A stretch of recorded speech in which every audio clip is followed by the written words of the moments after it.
की बहुत बहुत बधाई और शुभकामनाएं। जिस शख्सियत को हम लोग आज याद कर रहे हैं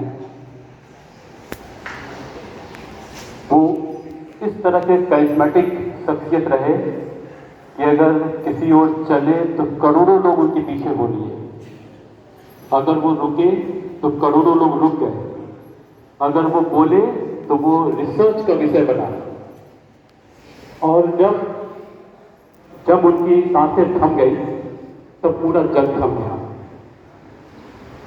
ऐसे करिश्मेटिक फिगर थे महात्मा गांधी, जिनके बारे में अब से थोड़ी देर पहले बहुत चीज बताया गया कि उनको महात्मा की उपाधि दी गई, उनको राष्ट्रपिता की उपाधि दी गई। एक चीज का मलाल अब भी है, जैसे संयुक्त राष्ट्र संघ द्वारा उनको कभी नोबेल का शांति पुरस्कार नहीं दिया गया। 1999 में जब दलाई लामा को शांति पुरस्कार दिया जा रहा था तो यूएन असेंबली के जो जनरल सेक्रेटरी हैं उनका स्टेटमेंट था कि ये महात्मा गांधी के लिए एक श्रद्धांजलि है। हालांकि 1937 से लेकर 1948 तक उनको 5 बार मनोनीत भी किया गया था, पर उनको कभी भी दिया नहीं गया। बहरहाल महात्मा गांधी एक ऐसे फिगर थे जिनके बारे में उनकी तारीफ करना या उनके इतिहास के बारे में बताना या उनके सिद्धांतों के बारे में बताना, सच तो ये है कि हम लोग बहुत छोटे हैं उनके बारे में हम लोग कुछ बता पाए आपको। उनके कई सिद्धांत हैं। अगर महात्मा गांधी को हम याद करें तो सबसे पहला सिद्धांत सत्य है ना, सत्य का है। उनका मानना था कि भगवान सत्य है, लेकिन सत्य की खोज करते करते वो यहां तक पहुंच चुके थे कि बाद में उनका स्टेटमेंट चेंज हुआ कि भगवान सत्य नहीं है, सत्य भगवान है।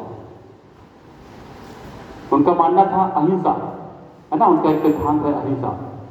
उनका एक बहुत बड़ा सिद्धांत था कि हम लोगों को मरने के कारण हो सकते हैं, मतलब हम लोगों के लिए मरने के कारण हो सकते हैं, गिर जाए तो तक जाए, लेकिन मारने का कोई अधिकार हमको नहीं है।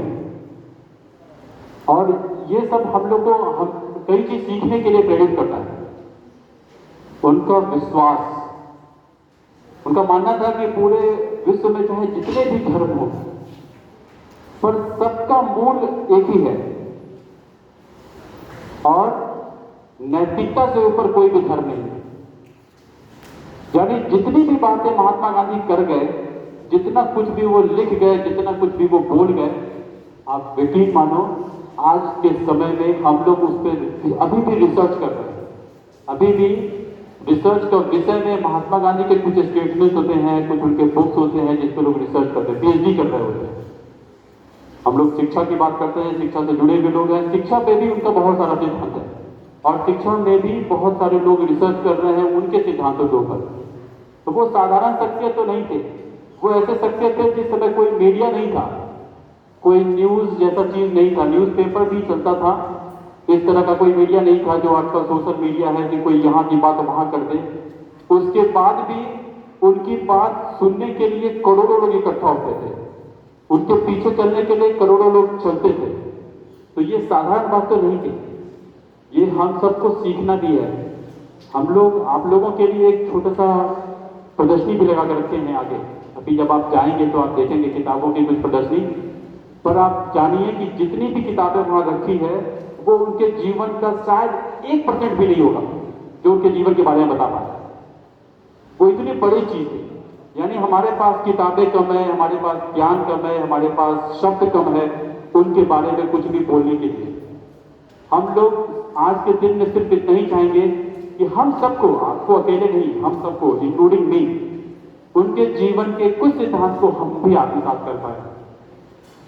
शायद ये बहुत बड़ी श्रद्धांजलि होगी हम सबके लिए कि हम लोग उनके सिद्धांतों को समझ सकें, अपने जीवन में उतार सकें। ऐसी ही शख्सियत लाल बहादुर शास्त्री, जो फॉर्चुनेटली हमारे उत्तर प्रदेश के ही थे, और इनके नाम से एक चीज जो जुड़ा हुआ है वो है कर्मठता, हार्डवर्क।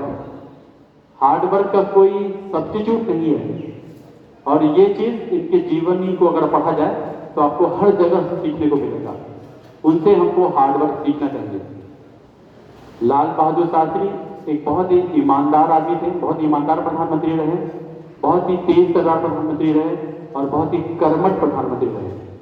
जो जय जवान जय किसान के नारा की बात अभी नवनीत सर कर रहे थे, शायद आपको मालूम हो, ये तब का समय था जब भारत की लड़ाई हो रही थी और हम लोग कुछ ग्रेन्स पे डिपेंड करते थे फॉरेन कंट्रीज पे, कि उनसे अगर राशन हमारे पास वो नहीं आएगा, अगर आयात नहीं कर पाएंगे हम लोग, तो हम लोग भूखे रह जाएंगे।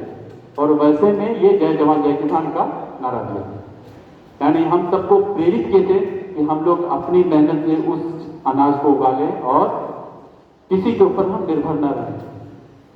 मैं आप सभी साथियों को, आप सभी बच्चों को महात्मा गांधी जयंती के ऊपर और लाल बहादुर शास्त्री की जयंती के शुभ अवसर पर आप सबको बहुत बहुत बधाई और शुभकामनाएं देता हूं। साथ ही अपील करता हूं कि उनके जीवन के सिद्धांतों को जानें और अपने जीवन में उतारें। Thank you.